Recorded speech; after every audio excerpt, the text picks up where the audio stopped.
샬롬 샬롬 샬롬 샬롬. 하나님 사랑합니다. 여러분 주 안에서 사랑합니다. 오늘 시편 15편 말씀 1절에서 5절이죠. 성전에서 하나님께 예배하는 자는 과연 어떤 자들인가. 여호와여 주의 장막에 머무를 자가 누구오며 주의 성산에 사는 자 누구오니까. 정직하게 행하며 공의를 실천하며 그의 마음에 진실을 말하며 그의 혈연함을 허물하지 아니하고 그 이웃에게 악을 행하지 아니하며 그의 이웃을 비방하지 아니하며 그의 눈을 망명된 자를 멸시하며 야훼를 두려워하는 자들을 존대하며 그의 마음에 성원한 것은 해로울지라도 변하지 아니하며 이자를 받으려고 돈을 구워주지 아니하며 뇌물을 받고 부자한 자를 해하지 아니하는 자이니 이런 일을 행하는 자는 영원히 흔들리지 아니하리라. 이렇게 다윗이 고백을 합니다.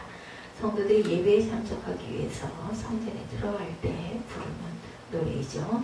1절에 보면 성도들이 여호와여 주의 장막에 유할 자가 누구냐, 주의 성산에 거할 자는 누구니까 라고 노래하면 성전 문지기인 제사장이 5절의 말씀처럼 이런 일을 행하는 자는 영영이 요동치 아니하리다. 이렇게 대답을 합니다. 이 말씀을 통해서 알 수 있는 것은 우리가 예배를 드리기 위해서 주님 앞에 나올 때 아무 준비 없이 나와서는 안 된다는 것이죠. 누가 야훼 앞에 설 수 있겠는가? 어떤 예배를 받으십니까? 누가 주님의 기쁨이 될 수 있겠습니까? 라는 하나님께 질문을 가지고 우리가 나와야 한다는 것입니다. 다시 말해서 참으로 예배자가 되기를 열망하고 성도가 되기를 원하는 마음을 가져야 되고 주님께 받으시는 예배를 드리는 사람이 되기 원해야 한다는 것이죠. 어떤 사람이 예배자로 야훼 앞에 설 수 있는가? 오늘 본문의 2절에서 5절을 요약하면 두 가지. 첫째는 말씀 중심의 사람이어야 하고, 둘째는 세상 속에 드러나는 믿음을 가진 자라야 한다는 것입니다. 딱 보면 저 사람 크리스찬이구나, 이런 믿음이 딱 보이는 그런 사람, 그런 행동을 하는 사람이어야 한다. 그래서 오늘 성전에서 하나님께 예배하는 자는 어떤 자인가, 이런 제목으로 은혜를 나눕니다. 첫째, 말씀 중심의 사람이라고 그랬죠. 2절에 보면 정직하게 행하며 공의를 일사오니 그 마음에 진실을 말하며. 정직하게 행한다는 것은 온전하다는 뜻을 갖고 있죠. 성경에 보면 정직, 온전이라는 단어는 제사를 드릴 수 있는 흠없는 동물을 의미할 때 사용됩니다. 다시 말해서 하나님 말씀에 비추어 흠없는 동물과 같이 흠없는 재물 같은 사람이 하나님 앞에 예배자로 설 수 있다는 거죠. 또한 공의를 일삼는다, 이렇게 말합니다. 이것은 행동의 기준을 말하는 것으로 그 마음속에 행동의 기준이 있는 사람이 하나님 앞에 예배드릴 수 있다. 그리고 그 마음에 진실을 말한다고 하죠. 다시 말해서 그 마음속에 말씀이 있기 때문에 말 한마디 한마디를 하더라도 흩은 소리가 아니라 말씀에 근거한 소리가 나와야 한다. 즉 그의 심령 깊숙한 곳에 하나님의 말씀으로 무장되어 있다는 겁니다. 그러므로 하나님 앞에 예배드리는 사람은 상황에 따라 이렇게 저렇게 변해서는 안 된다. 하나님의 말씀의 중심을 가지고 일관성 있는 행동을 하는 사람. 너희 부모를 공경하고 살인하지 말고 간음하지 말고 도둑질하지 말고 이웃에 대하여 거짓 증거를 하지 말고 내 이웃의 재물을 탐하지 말고 이렇게 말씀하고 있습니다. 십계명을 나누는 방법 두 가지죠. 첫째, 하나님과 우리 사이의 관계 1계명에서 4계명. 야훼 외에 다른 신을 섬기지 말고 우상을 섬기지 말고 하나님의 이름을 망령되이 부르지 말고 안식일을 거룩하게 지키는 것, 이것이 대신계명이죠. 두 번째는 인간과 인간 사이의 계명. 제가 아까 말씀드린 것처럼 부모를 공경하고 살인하지 말고 간음하지 말고 도둑질하지 말고 이웃에 대하여 거짓 증언을 하지 말고 내 이웃의 재물을 탐하지 않는 대인 계명을 잘 지켜야 된다. 이 세 가지 차원을 나누어 보면 1에서 4계명까지는 대신 안식일을 거룩하게 지키는 것까지, 그리고 5계명에서 7계명까지를 대인 계명, 부모를 공경하고 살인하지 말고 간음하지 말라. 8계명에서 10계명까지는 물질 관계를 나눕니다. 도둑질하지 말고 이웃의 것을 예, 탐하지 말고 이웃에 거짓 증거를 하지 않는 그러한 사람들, 이것을 물질 관계다 이렇게 말하죠. 그러면 하나님과의 관계에 있어서 가장 중요한 것은 하나님을 예배하는 자, 하나님을 온전히 예배하는 것. 인간관계는 사랑하라는 것입니다. 예. 그리고 물질관계를 바르게 사용하라 남의 것을 탐하거나 훔치지 말고, 그리고 살인하지 말라 그러죠. 그러나 이 관계들이 타락하게 되면 경배해야 할 하나님을 무시해버리고, 사랑해야 할 사람을 사랑하지 않고, 사용해야 할 물질을 바로 사용하지 않는, 예, 오히려 그것을 그냥 사랑하고 욕심을 부린다는 거죠. 이럴 때 모든 관계들이 깨어진다. 그러나 하나님을 무조건 경배하고 사람을 무조건 사랑하고 물질을 무조건 바르게 사용할 줄 아는 사람은 흔들리지 않는다는 겁니다. 다니엘 3장을 보면 바빌론의 느부갓네살 왕은 자기가 세운 커다란 금빈상 앞에, 예, 백성들로 하여금 절하게 합니다. 그리고 만약 저러지 않는 사람, 그 어떤 사람이라도 극렬히 타는 불못불 속에 집어 던지겠다 이렇게, 예, 엄포를 놓습니다. 그러나 다니엘의 세 친구 사드락 메삭 아벳느고는 그 이야기를 듣고 고민하지 않습니다. 그 얘기를 들은 사드락 메삭 아벳느고는 느부갓네살이여, 우리가 이 일에 관하여 왕에게 대답할 필요가 없나이다 라고 이런지하에 거절합니다. 예, 그 이유는 오직 하나님께만 경배하는 것이, 예, 우리가 해야 할 본분인 것이 확실하기 때문에, 예, 절대로, 예, 그런 일은 있을 수가 없다. 고민할 필요도 없다. 생각해 볼 여지도 없다. 이렇게 고백합니다. 말씀 중시에 있는 사람은 바로 이러한 사람, 예, 요동하지 않는 사람이어야 되죠. 하나님께서 우리를 보실 때 우리 속에 있는 믿음을 보십니다. 예, 믿음이 뭘까요? 입술의 고백이 아니고, 어때요? 마가복음 7장 6절에 보면 예수께서 가라사대 이사야가 너희 외식하는 자에 대하여 잘 예언하였도다. 기록하였을 때 이 백성이 입술로는 나를 존경하는데 마음은 내게서 멀다 이렇게 말씀합니다. 우리들에 대하여 하시는 말씀이죠. 많은 사람들이 입술로는 그럴듯한 소리를 많이 합니다. 우리들에게 대하여 하시는 말씀인 줄로 믿습니다.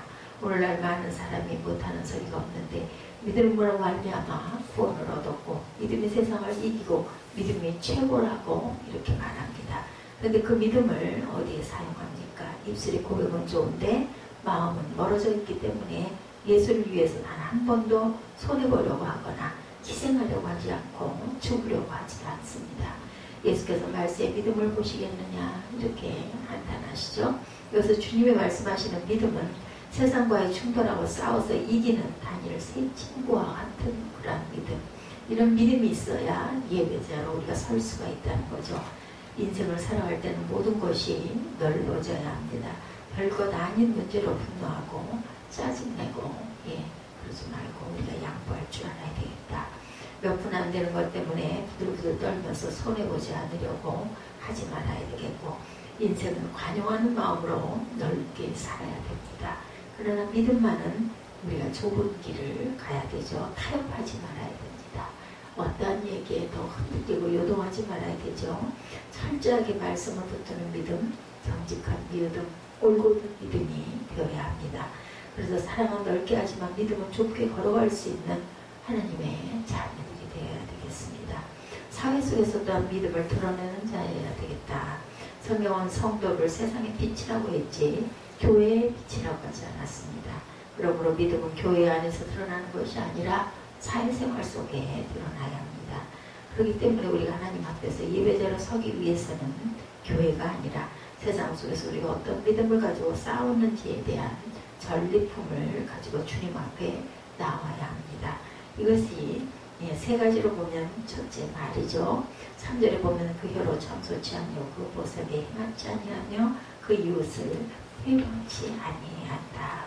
사람의 언어를 보면 그 사람의 성숙도를 알 수가 있고, 언제 어디서 누구 어떤 말을 하는가를 들어보면 그 사람이 어떤 사람인지 명확히 알 수가 있습니다. 말이 변해야 합니다. 하나님 앞에서 믿음으로 살고 하나님의 성령의 기름 부음이 있으면 제일 먼저 변화되는 것이 그 사람의 말이죠. 그래서 입술로는 거룩한 말을 하고 덕이 되는 말을 하고 생명을 살리는 말을 하게 됩니다.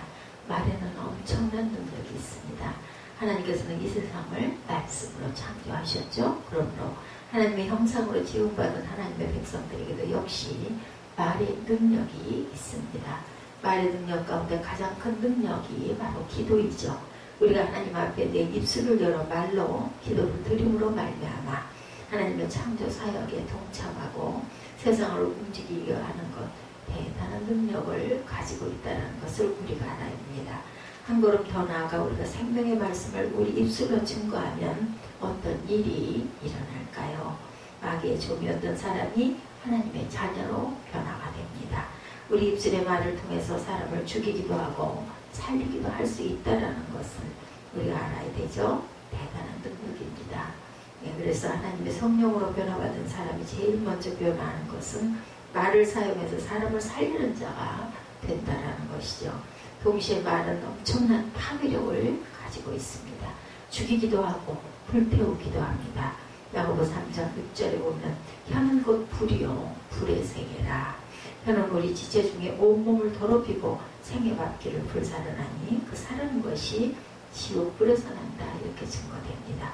그리고 악한 말은 엄청난 전염성을 가지고 있습니다. 민수기 13장에 보면 이스라엘 백성들이 12명의 전탄꾼을 보냈습니다. 그런데 그 중에 10명의 전탄꾼은 우리는 메뚜기 같도다, 우리는 망했다 라고 부정적이고 염세적이고 자학적인 말을 하는데 여호수아와 갈렙은 긍정적이고 그리고 창조적인 말을 했죠. 백성들이 10명의 정탐꾼과 2명의 정탐꾼 중 누구의 말을 들었을까요? 당연히 10명의 정탐꾼의 말을 듣습니다. 옷을 찢고 울죠. 우리는 이제 다 죽었구나.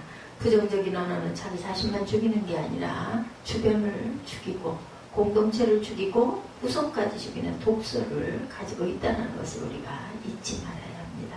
그러므로 공동체 안에서는 이런 말을 할 수 없도록 만들어야 되겠고 언어의 시대이기도 하죠. 요즘에는.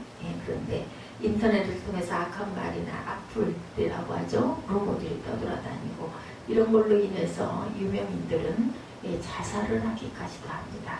그런 쓰레기는 쓰레기통에 버려버려야 돼요. 신경도 쓸 거 없어요. 듣지도 말아야 됩니다. 깨끗한 집과 더러운 집의 차이점은 깨끗한 집은 쓰레기가 쓰레기통에 잘 들어가 있고 더러운 집은 여기저기 널려 있다는 거죠. 세미교회가 깨끗한 교회가 되기를 원한다면 더러운 쓰레기와 같은 언어들은 쓰레기통에 깨끗하게 집어넣어 버려야 합니다. 탈무드의 이야기입니다. 말은 손이 없지만 손이 하는 일을 한다. 말로 사람을 죽일 수가 있다. 손으로 죽이는 것보다 말로 죽이는 것이 더 치명적일 때가 있다. 손은 가까이 있는 사람을 죽이지만 말은 화살과 같이 멀리까지도 날아간다.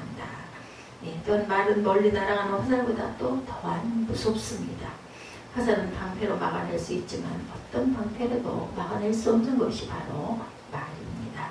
말의 파괴력이 이렇게 무섭죠? 그럼 우리가 하나님 앞에서 어떤 모습이 되어야 할까요? 여러분들 성령의 기름 부으며 언어가 변화되어야 합니다. 에베소서 4장 29절에서 30절입니다. 무릇 더러운 말은 너 입 밖에도 내지 말고 오직 덕을 세우는 데 소용되는 대로 선한 말을 하여 듣는 자들에게 은혜를 끼치게 하라. 하나님의 성령을 근심하게 하지 말라. 그 안에서 너희가 구속의 날까지 인치심을 받았느니라. 덕이 되는 말, 살리는 말을 해야겠습니다. 왜냐하면 하나님의 성령이 근심하시기 때문입니다. 그러므로 우리 입술로 살리는 말, 창조적인 말, 긍정적인 말, 생명을 주는 말을 하는 하나님의 거룩한 자녀들이 다 되시기를 주님의 이름으로 축복합니다.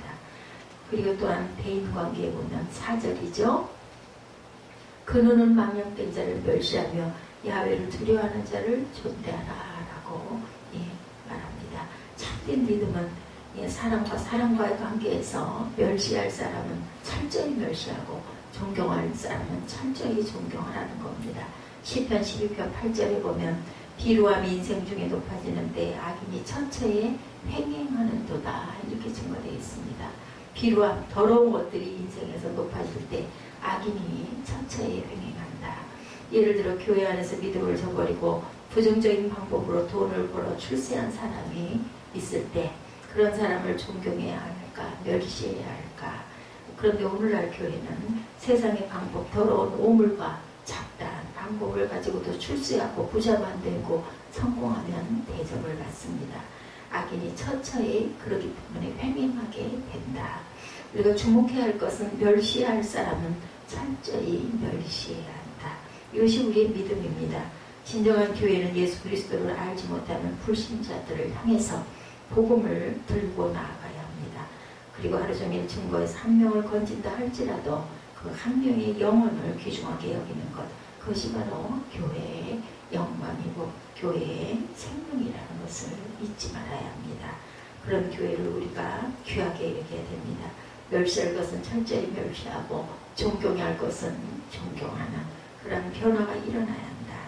재정의 문제는 또한 4절에 보면 마음에 서운한 것은 해로울지라도 변치 아니하며 별대로 대금치 아니하며 뇌물을 받고 무죄한 자를 해치지 아니하는 자니 이런 일을 행하는 자는 영영이 요동하지 아니하리다. 이렇게 말씀하죠.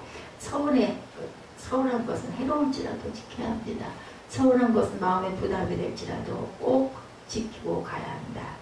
그리고 또한 돈놀이 같은 거 뇌물을 주고받지 않아야 된다. 이자를 받지 않아야 된다.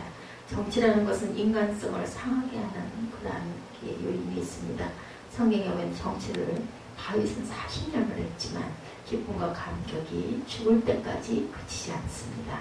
역대상 29장 9절로 보면 백성이 자기의 즐거이 드림으로 기뻐하였으니 곧 저희가 성심으로 야훼께 즐거이 드림이며 다윗 왕도 기쁨을 이기지 못하였느니라 라고 합니다. 다윗이 죽을 때가 되었을 때 기뻐서 덩실덩실 춤을 추었다는 것입니다. 그 이유는 하나님 앞에서 자기가 가지고 있는 모든 물질을 드리는 장면이기 때문입니다.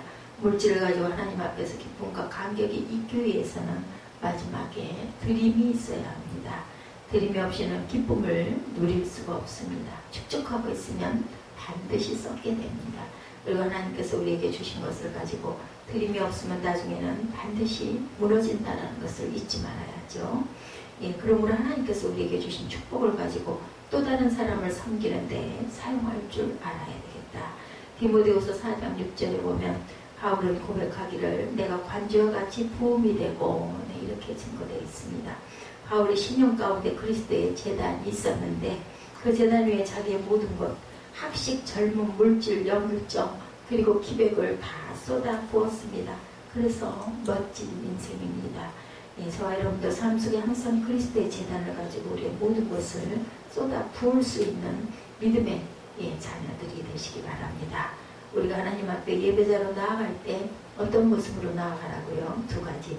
세상과 타협하지 말고 말씀에 순종하는 믿음을 가지고 나아가야 하고 또 하나는 말과 대인관계와 물질관계에 있어서 철저히 믿음을 보이는 것.